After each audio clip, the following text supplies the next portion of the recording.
नमस्कार दोस्तों और प्यारे बच्चों, स्वागत है एक बार फिर आपका हमारे इस YouTube चैनल में। हम इस वर्ष होने वाली बोर्ड परीक्षा के लिए महत्वपूर्ण प्रश्नों का अध्ययन कर रहे हैं। साथ ही ये प्रश्न जो हम देख रहे हैं ये विमर्श पोर्टल पर जारी की गई प्रश्न बैंक के अंदर भी इन प्रश्नों को शामिल किया गया है।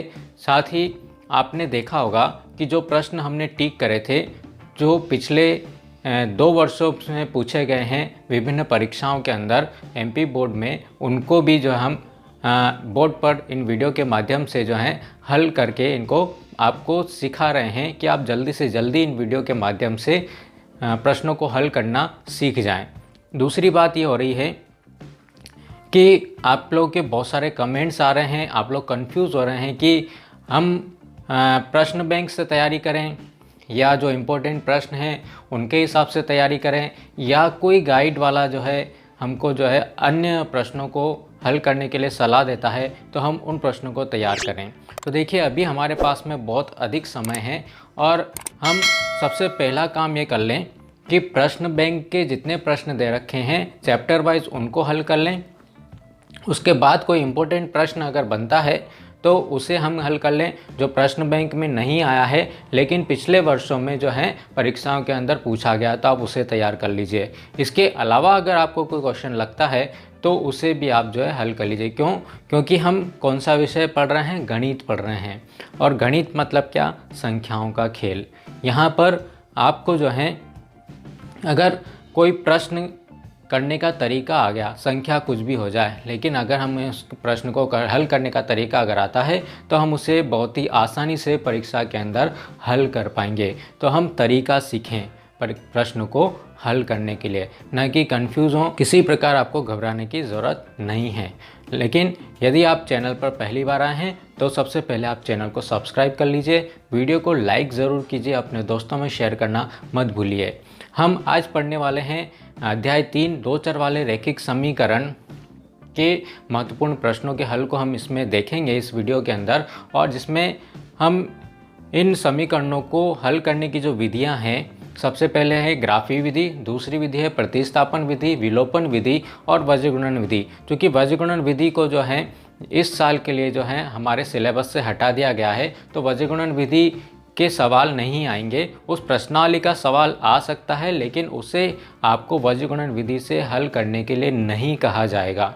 आपको बाकी की विधियों का उपयोग करके उस सवाल को हल करने के लिए कहा जाएगा। यहाँ हमने बोर्ड पर जो है प्रतिस्थापन विधि के जो इम्पोर्टेंट क्वेश्चंस हैं, जिनको प्रश्न बैंक के अंदर भी शामिल किया गया है और जो पिछले वर्षों के अंदर भी आए हुए जो प्रश्न हैं, ऐसे इम्पोर्टेंट प्रश्नों को हम यहाँ पर हल करके देखने वाले हैं।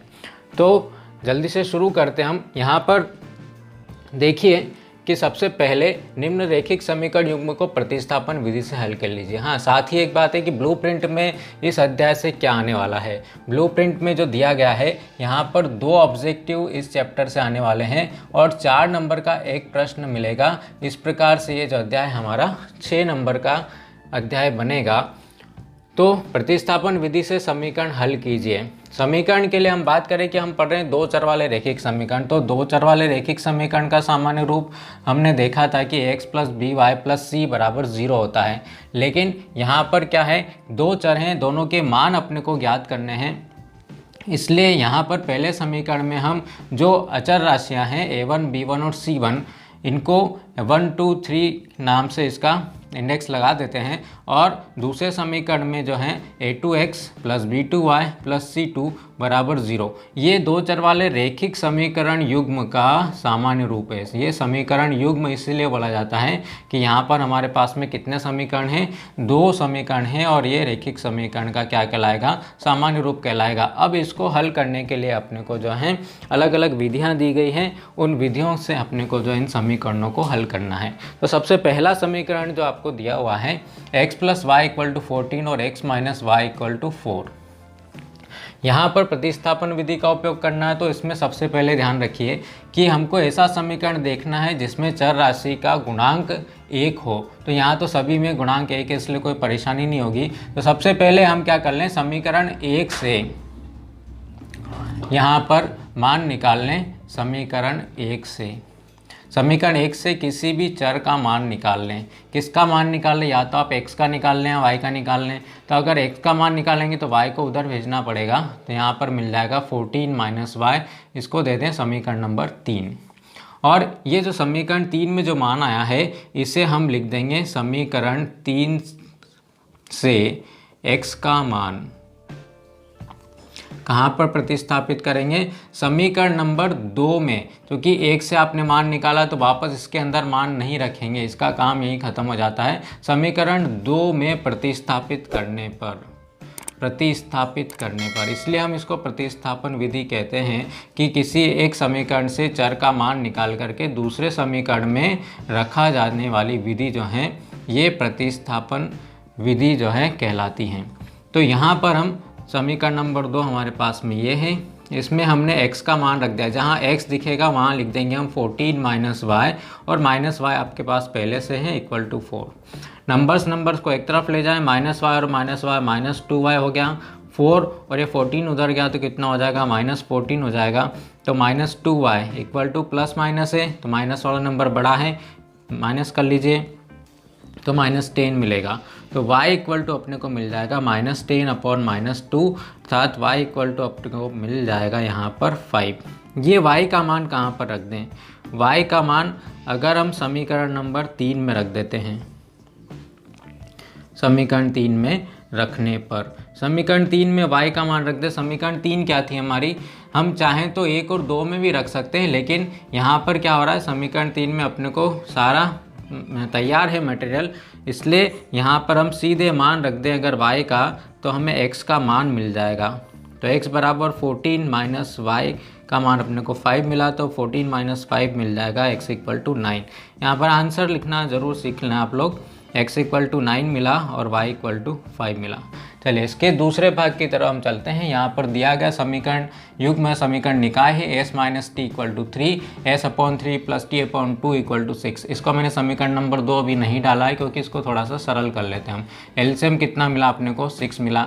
यहाँ हर से हर को भाग लगाइए, 3 × 2 = 6। 2 का गुणा कहाँ होगा? s के अंदर होगा, तो यहाँ मिल जाएगा 2s, बीच में कौन सा चिन्ह है? प्लस, 2 × 3 = 6, 3 मिला, 3 का गुणा t में करवाया तो 3t = 6। अब इस 6 को भी इधर भेज दीजिए, जब उधर जाएगा तो गुणा हो जाएगा, तो 2s + 3t = 6 × 6 मिल गया अपने को 36। ये होगा समीकरण नंबर 2। अब प्रतिस्थापन विधि में ऐसा समीकरण अपने को देखना है जिसमें चर राशि का गुणांक जो है वो 1 है, तो वो इस समीकरण में अपने को मिलेगा। इसलिए हम यहाँ पर लिख देंगे समीकरण 1 से। यहाँ हमारे पास में समीकरण 1 है s - t = 3। यहाँ से इस t को उधर भेज करके हम s का मान निकाल लेते हैं। s का मान अपने को मिलेगा 3 + t हो जाएगी समीकरण नंबर 3।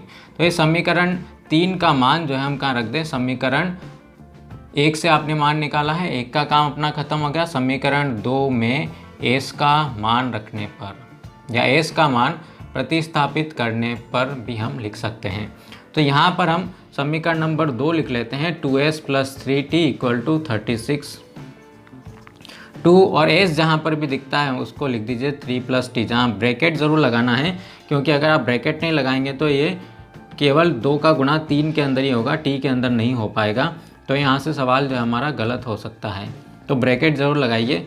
और इसको फिर हम सरल कर लेते हैं। 2 का गुणा अंदर करवाया 6, प्लस यहाँ पर मिल जाएगा 2t + 3t = 36 मिल गया। नंबर्स को एक तरफ ले जाएं, 2t और 3t कितने हो गए? दोनों मिलाकर के मिल जाएंगे अपने को 5t = 36 - 6 अपने को मिल जाएगा। तो 5t बराबर आपको मिल जाएगा यहाँ पर 30 के बराबर। 36 में से 6 गया तो t बराबर मिला 30/5, अर्थात t का मान आपको मिल जाएगा 6। ये t का मान हम कहाँ रख दें? समीकरण नंबर 3 में रख देते हैं। तो समीकरण नंबर 3 से आपको जो है t का मान मिल जाएगा। समीकरण 3 से हम मान रख दें। समीकरण 3 क्या थी? s = 3 + t रखे। यहाँ पर t का मान कितना रखेंगे? 6 रखेंगे, तो s = मिल जाएगा आपको 9। तो आंसर कितना हो जाएगा यहाँ पर? s = 9 एंड t = 6 हमारा आंसर यहाँ पर अपने को मिल जाएगा।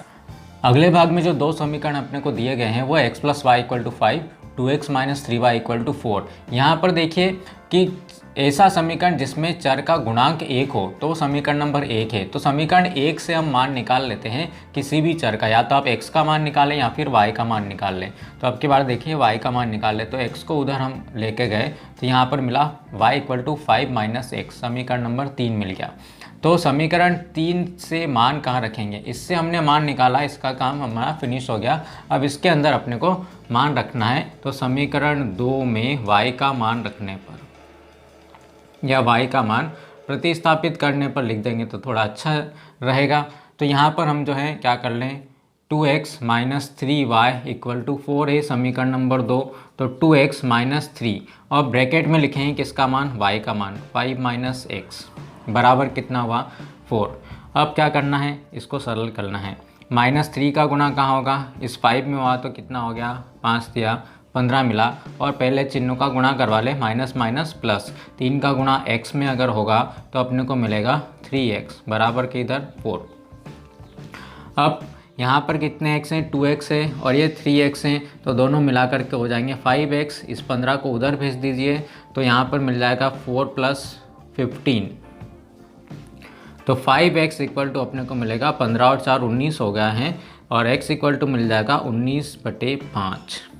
जब x = 19/5 मिल गया तो ये मान कहाँ रखना अपने को, समीकरण नंबर 3 में। समीकरण 3 में अब सीधे सीधे x का मान रख दें तो अपने को y का मान मिल जाएगा। रेडी है y का मान 5 - x, मतलब 5 में से x का मान माइनस कर ले, कितना हो जाएगा 19/5। कितना मिलेगा अपने को, y बराबर, यहाँ पर अपने को एलसीएम लेना पड़ेगा, एलसीएम मिलेगा अपने को 5। 5 के बटे में कुछ नहीं है तो 1 से इसको भाग लगा, 5 × 5 25 अपने को मिल गया। 5 से 5 को भाग लगा, 1 बचा, 1 का गुणा कहाँ होगा, अंश में होगा 19। तो यहाँ पर अपने को फाइनली y का मान मिल जाता है। 25 में से 19 को हम कम करेंगे तो 6/5 हमारा आंसर मिल गया। x = 19/5, y = 6/5। चलिए चौथा भाग जो हमको दे रखा है उसमें समीकरण ये है 7x - 15y = 2 और x + 2y = 3। यहाँ पर देखिए सिर्फ x का जो गुणांक है यहाँ समीकरण नंबर 2 में वो 1 है, इसलिए अपने को समीकरण 2 से x का मान निकालना पड़ेगा और उसे प्रतिस्थापित करना पड़ेगा किसके अंदर, समीकरण नंबर 1 के अंदर। इससे हमने मान निकाल लिया है, इसको क्रॉस कर देंगे तो यहाँ पर अपने को x का मान मिलेगा 3 - 2y के इक्वल, समीकरण नंबर 3 हो गया। तो समीकरण 1 में x का मान रखने पर, क्योंकि हमने समीकरण 2 से मान निकाला है तो उसे कहाँ रखेंगे, 1 में रखेंगे। अगर आपने 2 में रख दिया तो LHS = RHS जो है हो जाएगा, उसका आंसर अपने को नहीं मिल पाएगा। समीकरण 1 थी 7x - 15y = कितना मिला, 2 मिला। तो यहाँ पर जो है 7 और x का मान हम यहाँ पर रख देंगे 3 - 2y - 15y = हैं 2 के बराबर है। अब इस 7 का गुणा हम 3 में करवा देते हैं तो यहाँ पर मिल जाएगा 21 - 14y और -15y बराबर किसके हैं, 2 के। नंबर को एक तरफ ले जाएं, ये 21 है, और यहाँ पर ऐसा मत कर लीजिए आप कि 21 और 14y दोनों को प्लस कर दें, ठीक है, या माइनस कर लें। यहाँ पर y वाले पद जो हैं एक साथ रहेंगे तो 14y और -15y कितना हो जाएगा, माइनस का 29। दोनों माइनस के इसलिए जुड़ेंगे, और दोनों प्लस के होते हैं तब भी जुड़ते हैं। तो 2 - 21 यहाँ पर मिल गया अपने को -29y = -19। तो y = मिल जाएगा -19 ये -29 को उधर ले गए तो बटे में चला गया, ये कैंसिल हो गया, माइनस से माइनस हमारा, तो 19/29 अपने को मिला। किसका मान मिला, y का मान मिला। ये y का मान कहाँ रख देंगे हम, समीकरण नंबर 3 के अंदर रख देंगे। तो यहाँ पर हम लिख देते हैं समीकरण नंबर 3 से। समीकरण 3 में अपने को अगर y का मान रख देंगे तो हमें x का मान जो है मिल जाएगा 3 - 2 × y का मान मिला 19/29। यहाँ 3 के बटे में कुछ नहीं है तो अभी 1 लिख दें, क्योंकि अपने को एलसीएम लेना पड़ेगा। 19 का गुणा 2 में करा तो 38/29। एलसीएम कितना मिला यहाँ पर अपने को, 29। हर से हर को भाग लगाना है, 29 का गुणा किस में होगा, ऊपर जो है अंश 3, वो कितना मिल जाएगा अपने को, 87 - 38/29 मिल जाएगा। 87 में से 38 को आप माइनस कर लीजिए तो 17 में से 8 गए तो अपने को 9 मिले और यहाँ पर मिल जाएगा 49/29 हमें x का मान मिल गया। आंसर हम लिख देंगे x इक्वल टू 49/29 और y इक्वल टू 19/29। ये इसके आंसर मिले। चलिए बढ़ते हैं अब हम इसके दूसरे क्वेश्चन की तरफ, जो एक्सरसाइज 3.3 का दूसरा क्वेश्चन भी है और इस साल के लिए बहुत ही इंपॉर्टेंट भी होने वाला है। क्वेश्चन बैंक के अंदर भी इसको दिया गया है। तो हमने लिख दिया कि समीकरण निकाय जो हमें दिया हुआ है 2x + 3y = 11 और 2x - 4y = -24 ज्ञात क्या करना है हमें, यहाँ पर ज्ञात करना है m का मान ज्ञात कीजिए। देखिए m का मान ज्ञात कीजिए जिसके लिए y = mx + 3 हो। यदि y = mx + 3 हो तो हमें ज्ञात करना है m का मान। और m का मान हमें कैसे मिलेगा, यहाँ इस समीकरण के अंदर यदि हम x का मान रख दें और y का मान दोनों रख करके हल करेंगे तो हमें ये जो राशि है m उसका मान जो है मिल जाएगा। तो उसके लिए अपने को x और y दोनों के मान चाहिए और x और y के मान कहाँ से मिलेंगे, इन दोनों समीकरणों को हल करने से अपने को x और y का मान जो है मिल जाएगा। तो यहाँ पर हम देखते हैं कि किसी भी समीकरण में जो चर राशि का गुणांक जो एक नहीं है तो आप किसी भी समीकरण से मान निकाल लीजिए, कोई दिक्कत नहीं है। अब समीकरण 1 से, समीकरण 1 में हम लिख देते हैं 2x + 3y = 11। यहाँ पर हम अगर x का मान निकालना चाहें तो सबसे पहले इस 3y को उधर भेजना पड़ेगा, तो 11 - 3y। अब इस 2 को उधर भेज दीजिए तो अपने को मिल जाएगा x = 11 - 3y/2। ये हो गया हमारा समीकरण नंबर 3 अपने को मिल जाएगा। ये समीकरण 3, इससे हमने मान निकाला है तो इसका काम खत्म हो गया। आप समीकरण 3 से मान कहाँ रख देंगे, हम समीकरण 2 में x का मान रख दें। तो हम समीकरण 2 में x का मान रखते हैं तो समीकरण 2 क्या है, 2x - 4y = -24। यहाँ पर अपने को x की जगह कितना लिखना है, 2 गुना यहाँ पर x का मान हम रख देते हैं 11 - 3y/2 और -4y = -24। अब ये जो 2 है इससे न तो ये 4 कैंसिल होगा और न ही 24 कैंसिल होगा, क्योंकि यहाँ पर क्या है बीच में माइनस है और वो 24 तो बराबर के उधर है। कौन कैंसिल होगा इससे, जो गुणा वाली राशि है वही भाग वाले से कैंसिल होगी। तो यहाँ 2 से 2 हमारा कैंसिल हो सकता है। अगली स्टेप में आपको मिलेगा 11 - 3y - 4y = -24। y के अंदर पूरी समीकरण चेंज हो गई है, ये भी माइनस का है ये भी माइनस का है, तो क्या होगा, दोनों जुड़ जाएंगे। -3 पहले से थे और -4 और आ गए तो -7y हो गया। और इस 11 को आप नंबर है इसलिए उधर शिफ्ट कर देते हैं बराबर के उधर, तो -24 और -11, तो यहाँ पर अपने को मिल जाएगा -7y = -35 मिल जाएगा। तो y का मान कितना मिलेगा अपने को, -35। और इस -7 को भी हम क्या करेंगे, उधर लेके जाएंगे। जब उधर जाएगा तो कहाँ चला जाएगा, ये बटे में चला जाएगा, अपॉन में, क्योंकि इधर गुणा में है। तो यहाँ से हम कैंसिल कर देंगे इसको, तो अपने को मिल जाएगा y का मान किसके बराबर मिलेगा, y का मान मिल जाएगा अपने को 5 के बराबर। ये y का मान हम कहाँ रख देंगे, अभी अपने को y का मान ज्ञात करना है। तो y का मान कहाँ रखने हम, समीकरण नंबर 3 में रखने पर। समीकरण 3 में जैसे ही आप y का मान रखते हैं आपको जो है x का मान जो है मिल जाएगा। कितना मिलेगा x का मान, 3 × y का मान कितना है, 5 है बटे 2, तो 11 - 5 क्या कितना हो जाता है, 15 हो जाता है बटे 2। अब एक प्लस का एक माइनस का तो क्या करना है, घटाना पड़ेगा, किस में से किसको, 15 में से 11 को। और 15 का चिन्ह कौन सा है, माइनस है, बड़ा वाला माइनस का है, इसलिए अपने को यहाँ पर -4 मिलेगा अपॉन 2 मिलेगा। 2 से इसको कैंसिल कर दें अब तो x का मान अपने को मिल गया, कितना मिला, -2 मिला। इसलिए किसका मान निकालना है, y = mx + 3 में अपने को इस m का मान निकालना है। तो y का मान जितना है रख दीजिए यहाँ पर, y का मान मिला है अपने को 5, m का मान हमें ज्ञात करना है, x का मान कितना है, -2 है, इसलिए इसको ब्रैकेट में बंद कर दीजिए, +3 मिला।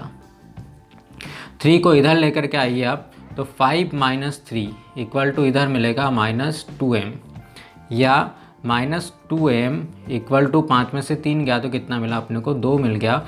अब इस m का मान चाहिए तो -2 को उधर भेज देते हैं, -2 उधर जाएगा तो कहाँ जाएगा, ये बटे में चला जाएगा।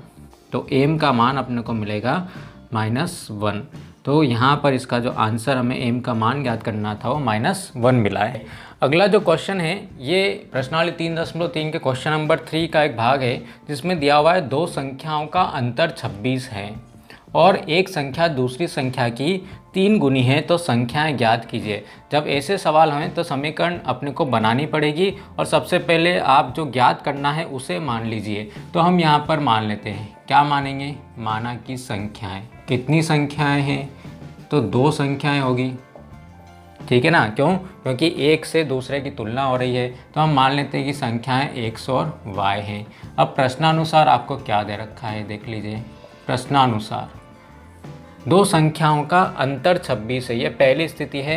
अंतर 26 है अर्थात x माइनस वाई बराबर 26 मिलेगा, एक में से दूसरे को घटाएंगे 26 मिलेगा।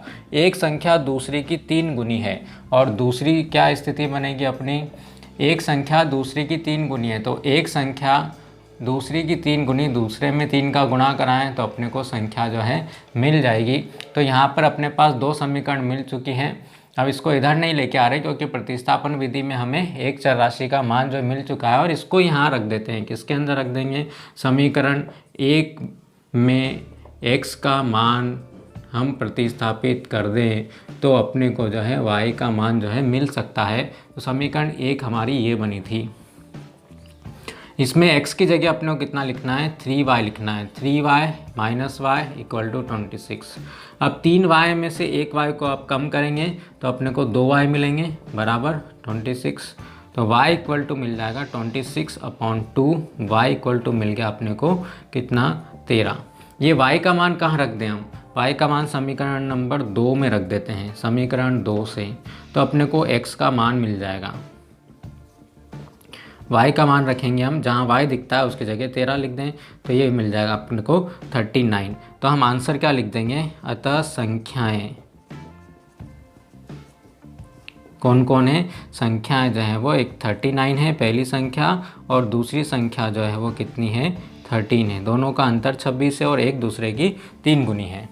चलिए बढ़ते हम अगले क्वेश्चन की तरफ। दो संपूरक कोणों में बड़ा कोण छोटे कोण से 18 डिग्री अधिक है तो उन्हें ज्ञात कीजिए। देखिए कोण कैसे हैं, संपूरक कोण है और कोण को हमें ज्ञात करना है। 2020 में ही पूछा गया है ये, तो हम मान लेते हैं, माना कि कोण जो हैं वो कितने हैं, x और y हैं। सबसे पहली स्थिति प्रश्नानुसार क्या है, सबसे पहली स्थिति दोनों कोण संपूरक हैं। संपूरक कोण किसे कहते हैं हम, बताएं जल्दी से, संपूरक कोण क्या होते हैं, ऐसे दो कोण जिनका योग, जिन दोनों को जोड़ें तो उनका योग किसके बराबर हो, 180 डिग्री के बराबर हो, तो उन्हें हम संपूरक कोण कहते हैं। समीकरण नंबर 1 बन गई। पुनः फिर से दूसरी स्थिति की तरफ बढ़ते हैं। बड़ा कोण छोटे कोण से 18 अधिक है। हमें यहाँ पर लिखना पड़ेगा कि मान लिया कि हमने x वाला जो कोण है वो बड़ा कोण है और छोटे से कितना ज़्यादा है, 18 डिग्री ज़्यादा है। तो बड़ा कोण x, छोटा कोण y में अगर हम 18 जोड़ दें तो हमें क्या मिल जाएगा, बड़ा कोण मिल जाएगा। तो यहाँ पर हो गया समीकरण नंबर 2। अब इससे मान हम कहाँ रख दें, समीकरण नंबर 1 में रख दें। समीकरण 1 में x का मान आप रख दें तो हमें y का मान यहाँ से मिल सकता है। समीकरण 1 थी x धन y बराबर 180 डिग्री, तो x की जगह हम लिखेंगे y धन 18 धन y बराबर 180। इस x की जगह हमने ये लिखा है y धन 18 और ये y हमारा पहले से था। तो यहाँ पर अपने को मिल जाएगा y और y कितना हो गया, 2y, और इस 18 नंबर है तो उधर लेकर के जाइए आप। 180 में से 18 अपने को कम करना पड़ेगा, तो 2y इक्वल टू 180 में से 18 गए तो अपने को मिलेगा 162 और y बराबर मिल जाएगा 162/2। तो y का मान अपने को मिल गया 81 डिग्री। ठीक है, ये y का मान कहाँ रख दें, समीकरण नंबर 2 के अंदर y का मान रख दें। समीकरण 2 से, समीकरण 2 में हम अगर हम y का मान रख देते हैं तो अपने को x का मान जो है यहाँ से मिल जाएगा। पहले कोण का मान मिल जाएगा, y का मान है 81 प्लस 18, 81 और 18 कितने होते हैं, 99 हो जाएंगे। इसलिए हमारा आंसर जो है यहाँ पर हम लिख देंगे x इक्वल टू 99 और y इक्वल टू हमें कितना मिला, 81 मिला। दोनों का आप जोड़ेंगे तो 180 डिग्री आएगा, दोनों संपूरक कोण है इसलिए। बाकी के जो 3 प्रश्न बचे हैं 5, 6 और 7, इन्हें हम देखते हैं अगले वीडियो में, क्योंकि ये वीडियो थोड़ा लंबा हो रहा है। तो इन 3 महत्वपूर्ण प्रश्नों के अलावा अगर कोई प्रतिस्थापन विधि का कोई सवाल बनता है जो इम्पोर्टेंट बनेगा तो उसे भी हम ज़रूर देखेंगे। और यदि आप चैनल पर पहली बार हैं तो इसे ज़रूर सब्सक्राइब कीजिए, वीडियो को शेयर करना मत भूलिए और लाइक ज़रूर कर दीजिए। मिलते हैं हम अगले वीडियो में, तब तक have a nice day, thank you.